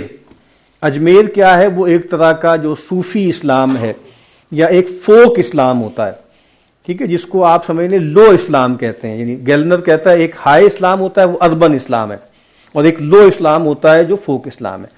جدید اسلامی تحریکیں جتنی بھی ہیں وہ ہائی اسلام اور اربن اسلام کی ہیں، ٹھیک ہے. جو فوک اسلام ہے، جو رورل اسلام ہے، اس سے کوئی زیادہ لینا دینا نہیں ہے. ساری بڑی بڑی تحریکیں، اس کے سارے ممبر کہاں سے آتے ہیں، سارے جدید ادارے. اسی طریقے سے جو ہے سارے بڑے بڑے مدرسے اب کہاں ہیں، سارے بڑے بڑے مدرسے بڑے شہروں میں ہیں، لاہور میں ہیں، کراچی میں ہیں، پشاور میں ہیں، ٹھیک ہے. تو بہرحال تو وہ کیا ہے، وہ ایک فوک اسلام ہے. اور اس میں جیسے شخصیت کے ساتھ بہت زیادہ تعلق ہے، پیغمبر سے محبت، اور پھر سارے اس کی دھوم دھام جو چیزیں سامنے آتی ہیں. تو یہ 3 ماڈلز ہیں جی، یہ میں نے ویسے ہی ذکر کر دیا ہے اس میں آگے. اس کے بعد جو آپ کے سامنے تحریر ہے وہ ڈاکٹر باسط بلال کوشل صاحب کی ہے. باسط بلال کوشل صاحب، جب میں نے ایف ایس سی کے بعد 1 سالہ کورس کیا تھا تو وہاں پر یہ بھی اس میں آئے تھے، اور ایک حصہ انہوں نے وہاں پہ اس کورس کا کیا تھا. اس کے بعد پھر وہ لمز میں، اب میرا خیال ہے کوئی 20 سال تو ہونے کو آ رہے ہوں گے ان کو یہاں پر، تو میں بہت ان سے استفادہ بھی کرتا تھا، بہت پرانا ان سے تعلق ہے. تو ڈاکٹر باسط بلال کوشل فل پروفیسر ہیں، سوشولوجی آف ریلیجن ان کا ٹاپک ہے، اور وہ لمز میں پڑھاتے ہیں. یہ ان کی ایک تھیسس تھا، اس میں سے ایک حصہ ہے.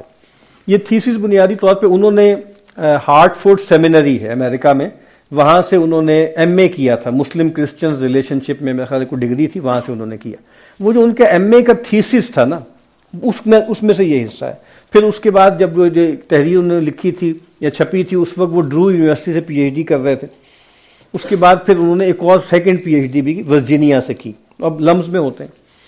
تو یہ ایک رسالہ نکالا تھا، ہمارے ایک سینئر دوست ہیں اور انجمن خدام القرآن سے نکلا تھا، ڈاکٹر احمد افضال صاحب نے نکالا تھا، قرآنک ہورائزنز. اس کے مختلف شماروں میں ان کا ایم اے کا تھیسس چھپا تھا سلسلے وار. اس تھیسس کا ٹائٹل کیا تھا؟ ریکاؤنٹنگ دا مائل stones an appraisal of slums encounter with modernity. یہ باسط بلال کوشل صاحب کا ایم اے کا تھیسس.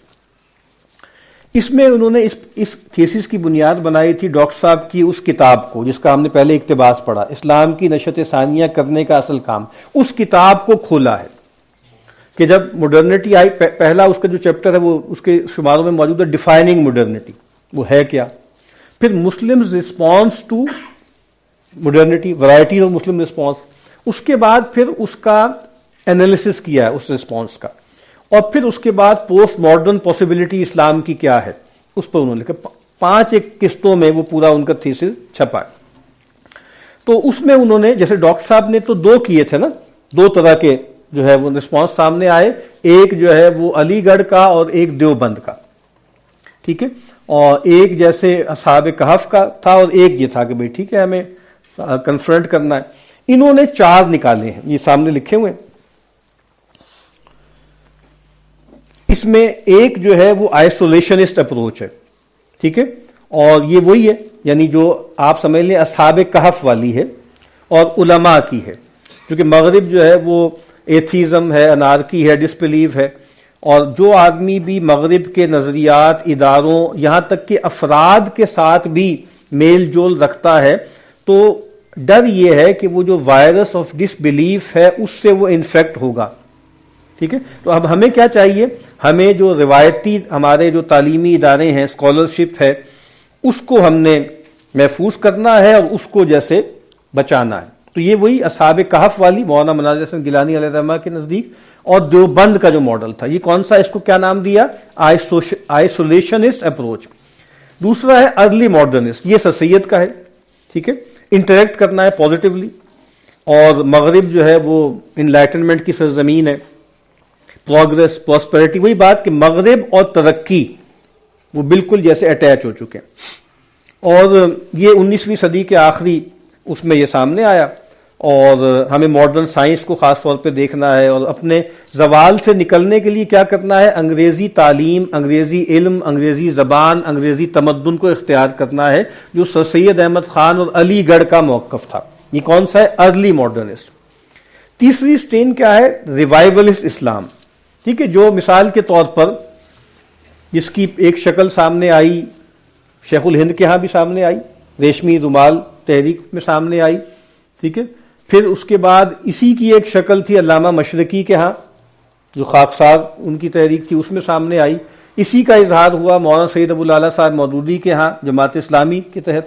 یہ ریوائولسٹ ہے. پھر وہ آگے تنظیم اسلامی، حزب التحریر اور مختلف چیزیں، انصار الامہ، یہ سب کیا ہے؟ یہ ریوائولسٹ ہے.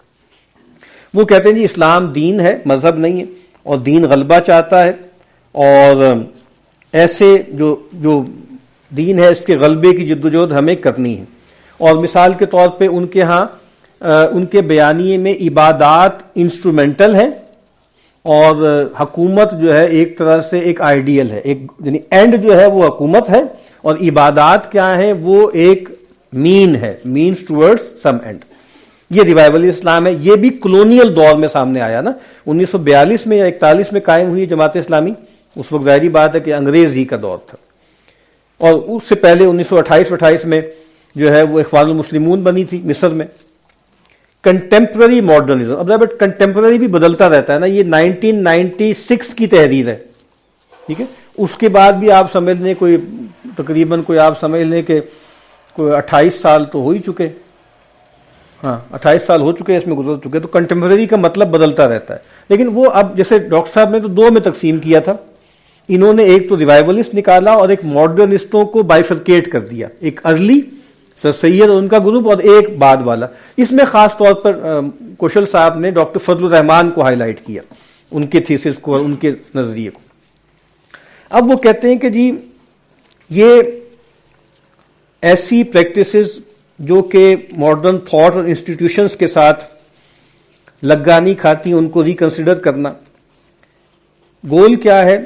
construct various intellectual tools and methods that can be used to abrogate those practices and injunctions which are not compatible with modernity. اب hermeneutics ڈاکٹر فضل الرحمان کے ہاں اس کا بڑا تذکرہ ہے، گڈیمر سے متاثر تھے، ڈبل موومنٹ کا ذکر کرتے ہیں. علامہ اقبال کے ہاں بھی ایک طرح سے وہ تو خیر ارلی اس میں آتے ہیں کہ بھائی ایک نیا میتھڈ ہمیں نکالنا چاہیے ایمان کے اصول کا، وہ پرسنل ایکسپیرینس ہے، ریلیجیس ایکسپیرینس ہے، اس کی بات کرتے تھے. اب یہ کیا ہے کہ ہمیں انگیج کرنا ہے اور جیسے ریوائز بھی کرنا ہے چیزوں کو. یہ چار وہ بتا رہے ہیں. یہ ڈاکٹر باسط کوشل صاحب، ان کی ہم کچھ اس سے آگے بھی دیکھیں گے. انہوں نے بڑی اچھی ایک کمپیریزن بھی کیا ہے ماڈرنسٹ، ارلی ماڈرنسٹوں میں اور یا ریوائولسٹوں میں، کہ ان میں کچھ چیزیں مشابہ ہیں اور کچھ چیزیں ان میں مختلف ہیں. ٹھیک ہے، وہ ہم دیکھیں گے جب ہم آگے جائیں گے. پھر اس کے بعد علی پایا، یہ ایک ایرانی تھنکر ہیں. ان کی ایک کتاب چھپی تھی 2018 میں، Islam modernity and a new millennium Muslims, اور پھر ان کا ایک آرٹیکل ہے جس میں سے یہ میں نے اقتباس نکالا ہے، Muslims and modernity after 2.5 centuries what have we learned. یہ 2013 میں انہوں نے ایک آرٹیکل لکھا ہے، یہ پڑا ہوا ہے نیٹ پہ. اب انہوں نے بھی چار نکالے ہیں جی مختلف جو ہے آپ کہہ لیں کہ رسپانسز. ایک تو وہی ہو گیا جی آئسولیشنسٹ، ساتھ کیا لکھا ہے انہوں نے؟ ریجیکٹ کریں گے اور کہتے ہیں کہ ہمیں کرنا. اس میں انہوں نے اپنا چونکہ خود ایرانی ہے تو ایرانی ایک تھنکر کا ذکر ہے، شیخ فضل اللہ نوری، ان کا تذکرہ ہے. اور وہ کہتے تھے مشروع اور مشروطہ یعنی کانسٹیٹیوشنلزم کی جگہ شریعت کی جو سپریمیسی ہے اس کو ہمیں دیکھنا ہے. ٹھیک ہے. پھر یہاں پہ انہوں نے کہا ہے کہ مثال کے طور پہ جو ہے مان العتیبی، جس نے مہدی ہونے کا دعویٰ بھی کر دیا تھا، کعبے پہ حملہ کر دیا 79 میں، پاکستان سے بھی فوجیں گئی تھیں اور جا کے چھڑایا گیا تھا، سب کو مار دیا گیا تھا. تو یہ وہ لوگ ہیں جو کہتے ہیں کہ یہ سب دجل ہے، یہ فریب ہے، وغیرہ وغیرہ وغیرہ. دوسرا کیا ہے؟ اسیمیلیشنسٹ کنفارمسٹ. یہ کہتے ہیں کہ جی وہی بات کہ مغربی جو آئیڈیلز ہیں اور آئیڈیاز ہیں، انسٹیٹیوشنز ہیں، ان کو کرنا ہے ہمیں. اب اس کے نمائندے کون ہیں؟ پولیٹیکلی ہیں، کمال اتا ترک بھی اور رضا خان بھی. آپ کو پتا ہے نا کہ اسلامی ممالک میں عربوں میں جو ماڈرنٹی آئی ہے، ایک تو نیشنلزم کے رنگ سے آئی ہے اور ایک وہ مارکسزم کے رنگ سے آئی ہے. یعنی جو باس پارٹی ہے، زیادہ تر جو قذافی بھی جو تھا، ریڈ بک تھی اس کی مشہور، اس نے بھی جیسے اپنا ایک ورژن بنایا تھا مارکسزم کا اپنا ہی. تو ہوا یہ ہے کہ یہاں پہ جبرن ٹھونسا گیا نا، اتا ترک نے بھی ٹھونسا، رضا شاہ پہلوی نے بھی ٹھونسا. یہ ایک دوسرا طریقہ ہے. تیسرا کنفرنٹریشنسٹ ہے. یہ اب اس میں جیسے وہ مثال کے طور پر کن کو لے کر آ رہے ہیں؟ جو وہاں پہ ریوائولسٹ کہہ رہے ہیں نا، وہ یہ کون ہے؟ وہ یہ ہیں. ٹھیک ہے، سید قطب ہیں، مولانا مودودی ہیں، پھر آگے طالبان، القاعدہ، سلفی، جہادسٹ، وہ اس میں آتے ہیں جو کنفرنٹ کر رہے ہیں. جیسے مولانا مودودی نے مغربی تہذیب کے بارے میں کہا کہ یہ تخم خبیث ہے، یہ شجر خبیثہ ہے. اور سید قطب نے کہا کہ یہ جاہلیت جدیدہ ہے، یہ جاہلیت ہے. یعنی مغرب کو انہوں نے جدیدیت کو کیا کہا؟ یہ جاہلیت. چوتھا کیا ہے؟ وہ پروپوننٹس آف ڈائیلاگ، یہ چوتھی ہے. اس میں یہاں پر وہ کہتے ہیں کہ ڈائلاگ ہونا چاہیے. اس میں یہاں وہ سر سید کو لے کر آ رہے ہیں، یعنی وہ بنیادی طور پہ وہ کنفارمسٹوں میں نہیں لے کر آ رہے بلکہ یہاں پہ لے کر آ رہے ہیں جنہوں نے ڈائلاگ کی بات کی، کچھ اپنی روایت بھی بچ جائے. ٹھیک ہے، آغا خان کا ذکر کیا انہوں نے، اور پھر یہاں پر ہی انہوں نے علامہ اقبال کا بھی تذکرہ کیا کہ علامہ اقبال بھی یہیں پر آتے ہیں کہ جو ڈائلاگ کے قائل ہیں، اور ان کی خطبات بھی اسی ڈائلاگ کی ایک اپنی سی کوشش تھی، انہوں نے جو کرنے کی کوشش کی. تو یہ کچھ جو ہے رسپانسز ہیں. تو نیکسٹ ٹائم انشاءاللہ ہم کوشش کریں گے کہ چند اس میں باتیں کر کے اس کے بعد جو پہلا انکاؤنٹر ہوا تھا مغرب کے ساتھ وہ کچھ سفر ناموں کے ذریعے ہوا تھا. تو 2 سفر ناموں کا تھوڑا سا تعارف کہ وہاں اس کے ذریعے یورپ کا کیا تعارف بر صغیر کے لوگوں تک پہنچا. ٹھیک ہے، ایک جو ہے وہ ان کا ہے، کیا نام ہے اس کا، مسیر فرنگ کے نام سے ہے، ابو طالب اصفہانی، اس کا ایک سفر نامہ ہے، اور ایک عجائب فرنگ کے نام سے یوسف کمبل پوش کا جو ہے اس کو دیکھیں گے. پھر اس کے بعد انشاءاللہ کرامت علی جون پوری اور پھر سر سید احمد خان سے گفتگو شروع کریں گے.